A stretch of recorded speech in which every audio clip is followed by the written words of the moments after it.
और एक विश्वास के साथ आप लोगों से कहना चाहूंगा, जितने लोग आस्था पर कथा सुन रहे हो, जितने फेसबुक यूट्यूब पर सुन रहे हो, और जितने लोग मालेगांव की ये पवित्र भूमि पर बैठकर कथा सुन रहे हो, एक दिल से कहूं आप लोगों से, आप स्वीकार करिएगा, दुख की घड़ी में कोई आए चाहे ना आए, अगर आपने दिल से, कर्जा हो गया, समस्या विकट हो गई, तकलीफ बढ़ गई, दुख बढ़ गया,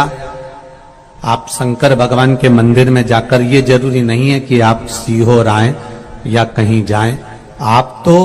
आपके घर के पास में जो शिव मंदिर हो, उस मंदिर में एक लोटा जल चढ़ाना चालू कर दो, वो धीरे धीरे दुख काटना प्रारंभ कर दे, काटेगा दुख। बस जल चढ़ाने का एक नियम है शिव जी का। शंकर भगवान को जो जल चढ़ाया जाता है दुख काटने के लिए, तकलीफ काटने के लिए, कष्ट मिटाने के लिए, तो एक नियम है शंकर भगवान का जल चढ़ाने का जो नियम है। जैसे ये गौल जलाधारी है, यहां से पानी गिरता है, ये शिवलिंग है, ये दो जो भगवान का पानी जहां बहकर जाता है ये गोल में से, तो यहां जो स्थान है, ये सीधे भाग पर गणेश जी विराजमान है, लेफ्ट भाग में कार्तिकेय जी है, बीच में एक मोटी सी लाइन होती है जहां सुख सुंदरी है, ऊपर से जो बूंद बूंद पानी गिर रहा है वो शंकर भगवान की 5 लड़कियां हैं, जया, विषहरा, शामलीबारी, दौतली और देव।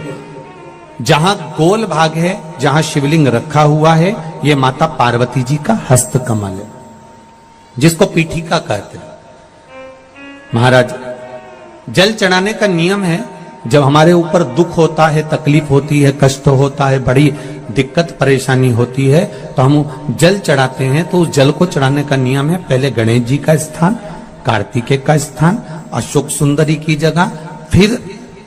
माता पार्वती की पीठिका, उसके बाद जलाधारी को स्मरण कर कर जल धीरे धीरे शंकर भगवान पर छोड़ा जाता है। जब धीरे धीरे शिव जी पर जल चढ़ाएं, उसके बाद में आप अपने मन की कामना जब जल चढ़ाते जाएं और बाबा से कहते जाएं, बाबा, रोज कामना कहने की जरूरत नहीं है, एक बार आप कामना करो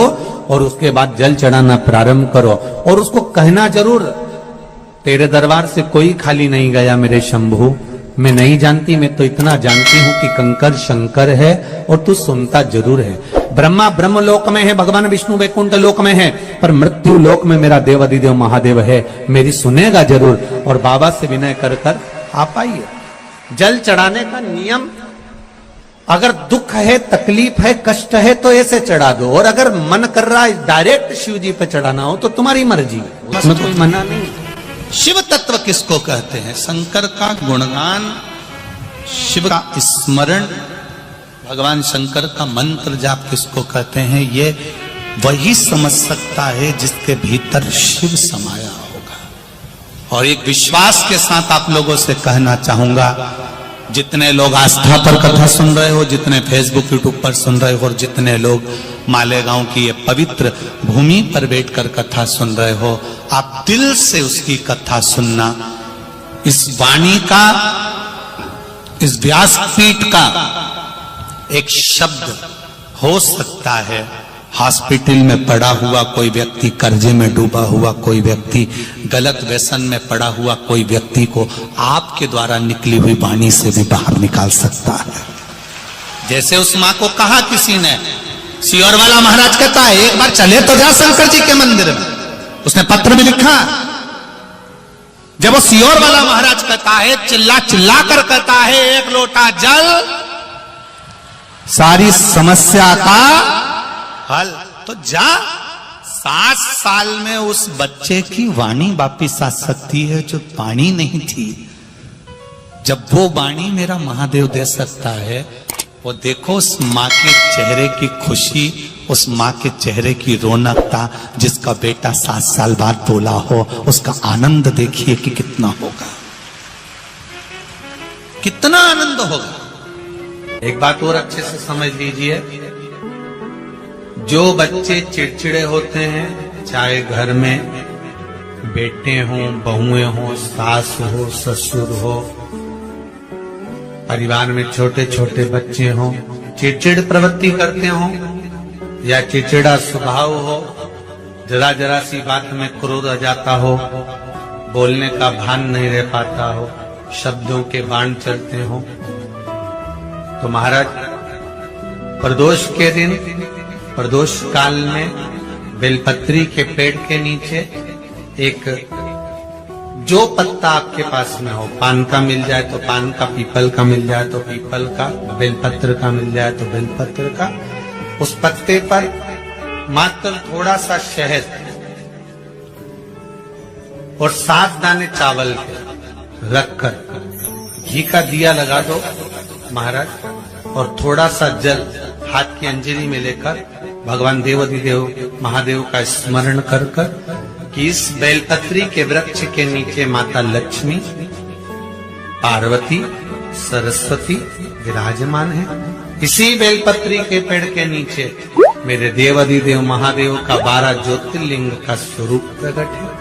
उनका स्मरण कर कर जल चढ़ा दीजिए और उसका स्मरण कर लो जो चिड़चिड़ प्रवृत्ति करता, क्रोध करता, जिसको बोलने का भान नहीं होता हो, सम्मान नहीं देता हो, अपशब्द कहते, उनका स्मरण कर कर आप छोड़ेंगे। एकदम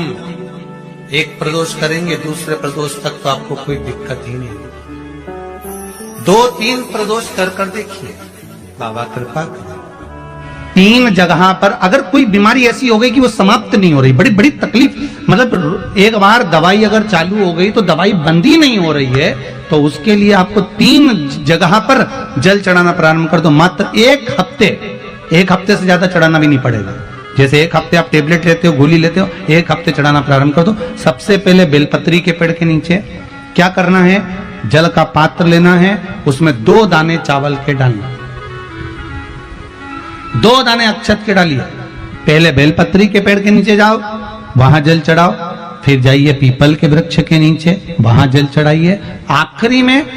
या तो शमी के नीचे या फिर आंवले के नीचे, इन दोनों में से कोई एक वृक्ष जिसके नीचे। पर 1 हफ्ते अगर आपने आंवले में चढ़ाया है तो आंवले में ही चढ़ाना, शमी में चढ़ाया है तो शमी में चढ़ाना, ये बदल के मत चढ़ाना कि आज मैं शमी में चढ़ा देती हूँ कल आंवले में चढ़ा दूंगी, ऐसा नहीं। शंकर भगवान पे चढ़ा हुआ जल